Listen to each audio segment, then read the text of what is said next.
गणना अध्याय 2। पड़ाव व्यवस्था।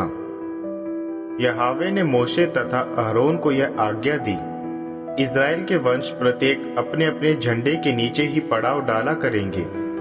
ये झंडे उनके पिता के गोत्रों की निशानी होगी। वे मिलन वाले तंबू के आसपास उसकी ओर मुख किए हुए अपने अपने शिविर खड़े करेंगे। वे जो अपने शिविर सूर्योदय की दिशा पूर्व में स्थापित करेंगे, वह होगा यहूदा गोत्र। वे अपने शिविर अपने झंडे के नीचे स्थापित करेंगे। यहूदा के गोत्र का प्रधान होगा अमीनादाब का पुत्र नहशोन। उनके सैनिकों की संख्या है 74,600। उनके निकट होगा इसाखार का शिविर। इसाखार के गोत्र का प्रधान होगा जुवर का पुत्र नेथानेल। उसके सैनिकों की संख्या है 54,400। इसके बाद होगा जेबुलून का शिविर। जेबुलून गोत्र का प्रधान होगा हेलोन का पुत्र एलियाब। उसके सैनिकों की संख्या है 57,400। यहूदा के शिविर के लिए गिने गए सैनिक, जिन्हें उनके दलों के अनुसार तैयार किया गया था, वे गिनती में 1,86,400 थे। वे सबसे पहले कूच करेंगे।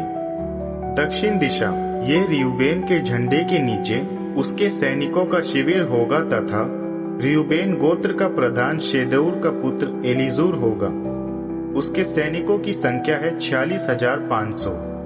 इसके पास वाला शिविर होगा शिमोन गोत्र का तथा उनका प्रधान होगा जूरी शद्दाय का पुत्र शेलुमियल। इनके सैनिकों की संख्या है 59,300।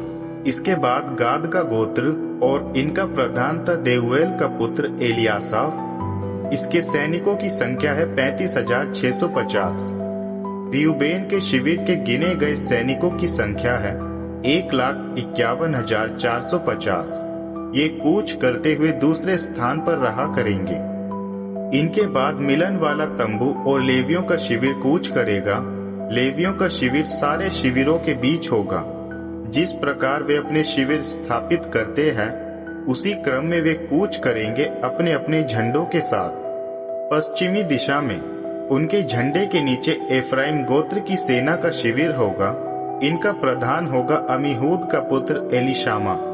उसकी सेना की गिनकर लिखी गई संख्या है 40,500। उसके पास होंगे मनश्शे के गोत्र। उनका प्रधान था पेदाहजूर का पुत्र गमालिएल। उनके सैनिकों की संख्या है 32,200। इसके बाद बिन्यामीन गोत्र के लोग। उनका प्रधान था गिदयोनी का पुत्र अबीदान। उसके सैनिकों की संख्या 35,400 गिनी गई। एफ्राइम गोत्र के दलों के अनुसार की गई सैनिकों की गिनती में संख्या है 1,08,100। यात्रा के अवसर पर वे तीसरे स्थान पर रहेंगे। उत्तर दिशा में उनके झंडे के नीचे दान गोत्र के सैनिकों का स्थान होगा। इनका प्रधान था अमीशद्दै का पुत्र अहीएजर। उसके सैनिकों की संख्या है 62,700। इनसे लगा हुआ दूसरा शिविर आशेर गोत्र का होगा। इनका प्रधान था ओखरन का पुत्र पागिएल। इसके गिने हुए सैनिकों की संख्या है 41,500। इसके बाद होगा नफ्ताली गोत्र का शिविर। इनका प्रधान था एनन का पुत्र अहीरा। उसके सैनिक गिनती में 53,400 थे। दान के सैनिकों की संख्या हुई 1,57,600। वे सभी अपने अपने झंडे के नीचे सबसे पीछे चला करेंगे। ये ही थे सारे इजरायली, जिनकी गिनती उनके गोत्रों के अनुसार की गई थी। वे सभी जिनकी गिनती उनके दलों के अनुसार की गई थी, संख्या में 6,03,550 थे। किंतु इस गिनती में लेवी नहीं गिने गए, क्योंकि यह मोशे को दी गई यहोवा की आज्ञा थी। इज़राइल के घराने ने यह प्रक्रिया पूरी कर ली। वे मोशे को दी गई यहोवा की आज्ञा के अनुसार शिविर डाला करते थे। इसी क्रम में अपने अपने गोत्र के अनुसार अपने अपने गोत्र और कुटुंब में यात्रा करते थे।